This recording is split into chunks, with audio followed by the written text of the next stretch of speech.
नमस्कार दोस्तों, मैं हूं गगन और आज की इस वीडियो में बात करते हैं कि आखिर कंपनीज जो माइलेज क्लेम करती है वो हमें मिलता क्यों नहीं है। आप में से बहुत सारे लोगों ने ये सोचा होगा कि आखिर जब कंपनी बोल रही है कि 18 kmpl का माइलेज मिलना है तो मुझे 14 क्यों मिल रहा है, मुझे 12 क्यों मिल रहा है, 15 क्यों मिल रहा है। कंपनी बोल रही है 25 का मिलेगा, मुझे तो कभी 20 से ज्यादा मिला ही नहीं। और ये डाउट लाजमी भी है, जब कंपनी आपको एडवर्टीजमेंट कर करके इतना माइलेज बता रही है तो वो मिल क्यों नहीं रहा है। तो चलिए बात करते हैं, देखते हैं ये माइलेज कैसे कंपनीज कैसे कैलकुलेट कर रही है, हमें क्यों नहीं मिल रहा है, और अगर जो कंपनी माइलेज बता रही है, क्लेम कर रही है, तो क्या हम उसे किसी भी तरीके से अचीव कर सकते हैं या नहीं कर सकते हैं। दोस्तों, सबसे पहले मैं आपको बता दूं कि जो भी माइलेज फिगर्स आप देखते हैं कंपनीज क्लेम करती है, वो माइलेज फिगर्स कंपनी खुद से नहीं निकालती है। वो यूजुअली निकलता है किसी न किसी रिसर्च इंस्टीट्यूट से। मोस्ट प्रोबेबली रिसर्च इंस्टीट्यूट जो होगी वो होगी ARAI। आपने ARAI का नाम अब तक सुन लिया होगा, नहीं सुना है तो आपको बता दूं, ARAI पुणे बेस्ड एक रिसर्च इंस्टीट्यूट है जो कि कारों के इमिशंस की टेस्टिंग करती है। अब एक आपको फैक्ट यहाँ पे बताना चाहता हूं, ARAI सर्टिफाइड माइलेज लगभग हर कंपनी क्लेम करती है, लेकिन ARAI कभी माइलेज टेस्ट करती ही नहीं है, वो कभी फ्यूल कंजप्शन का टेस्ट करती ही नहीं है। तो फिर ये कंपनीज क्यों क्लेम करती है कि ARAI ने सर्टिफाइड किया, इतना माइलेज आ रहा है, ARAI ने ऐसा बोला इतना माइलेज आ रहा है। एक दो और इंस्टीट्यूशन है जैसे कि VRDE और ICAT, ये भी सेम टाइप्स का टेस्ट करती है, लेकिन इनका नाम कम आता है, ARAI का ज्यादा आता है। तो फिर जब ARAI बता ही नहीं रही है, कभी टेस्ट ही नहीं कर रही है फ्यूल कंजप्शन को, तो कंपनीज कैसे क्लेम करती है। तो होता क्या है, ARAI का काम है CWVI यानी कि सेंट्रल मोटर व्हीकल्स रूल्स जो है उसके अकॉर्डिंग, उसके रूल नंबर 115 के हिसाब से उनको इमिशंस का टेस्ट करना पड़ता है। इमिशंस के टेस्ट से भी फ्यूल कंजप्शन पता लगाया जा सकता है। जी हाँ, ये इस प्रोसेस को कहते हैं carbon balance. Carbon balance process के थ्रू आप इमिशंस के हिसाब से एक एल्गोरिथम में फिट करके उसको आप निकाल सकते हैं कि गाड़ी ने कितना फ्यूल कंज्यूम किया है। अब ARAI जो है वो कभी भी फ्यूल कंजप्शन नहीं करती है। आप उनकी ये वेबसाइट देखिए, इसमें कहीं भी आपको सर्टिफिकेशन में नहीं मिलेगा फ्यूल कंजप्शन के बारे में, लेकिन आपको इमिशंस का हर जगह मिल जाएगा। उसी इमिशन के हिसाब से कंपनीज जो है वो फ्यूल कंजप्शन निकाल के आपको बताती है।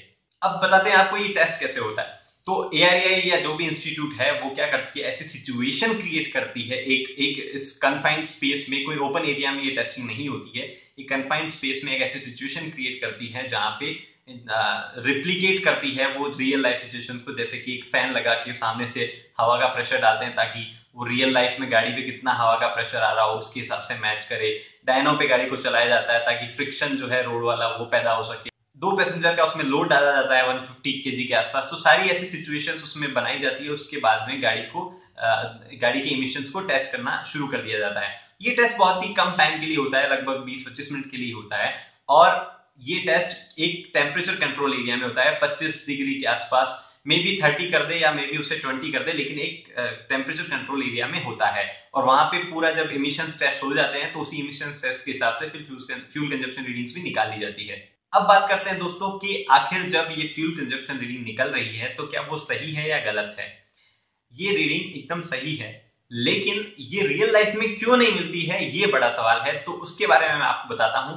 बहुत सारे फैक्टर्स पे ये चीज डिपेंड करती है, क्योंकि एक कन्फाइंड स्पेस में, जब एक क्लोज स्पेस में वो चीज टेस्ट की जा रही है, हालांकि आप वहां पे रियल लाइफ सिचुएशंस क्रिएट तो कर रहे हैं, लेकिन आप कितना भी कोशिश कर ले, इंडिया की ट्रैफिक कंडीशन को रिप्लिकेट करना मुश्किल है।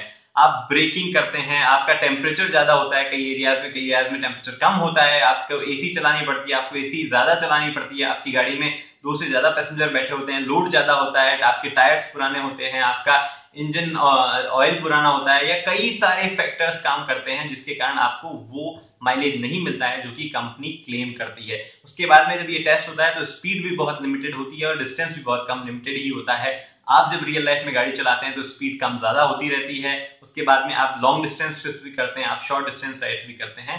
तो इसीलिए ये फिगर कभी भी आपकी रियल लाइफ फिगर से मैच नहीं कर पाता है। उसके बाद एक चीज फ्यूल क्वालिटी पे भी डिपेंड कर सकती है। हमें नहीं पता जो फ्यूल क्वालिटी वो लोग यूज कर रहे हैं क्या वो सेम फ्यूल क्वालिटी हमें मिल रही है या नहीं मिल रही है। फ्यूल में कुछ ना कुछ मिक्स करना बहुत आम बात हो गई है, तो हो सकता है हम जो फ्यूल यूज कर रहे हैं उसमें कोई मिक्सचर हो, या फिर वो जो फ्यूल यूज कर रहे हैं वो एकदम बेस्ट क्वालिटी का फ्यूल हो, तो इसमें भी डिफरेंस आ सकता है। लेकिन इसका मतलब ये नहीं कि आप कभी भी वो फिगर अचीव ही ना कर पाए। जैसे कि मान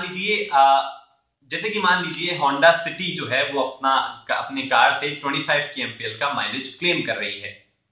आप होंडा सिटी से 25 kmpl पूरा तो नहीं निकाल सकते, लेकिन क्लोज टू 24-23 निकाल सकते हैं अगर आप उसे हाईवे पे ले जाएं एक ही आदमी बैठा हो और विंड जो है वो सामने से ब्लो नहीं करके पीछे से आ रही है, विंड की डायरेक्शन पीछे से आ रही है, तो गाड़ी पे विंड रेजिस्टेंस कम हो रहा है और उस सिचुएशन में जाके आप 23, 24 निकाल सकते हो।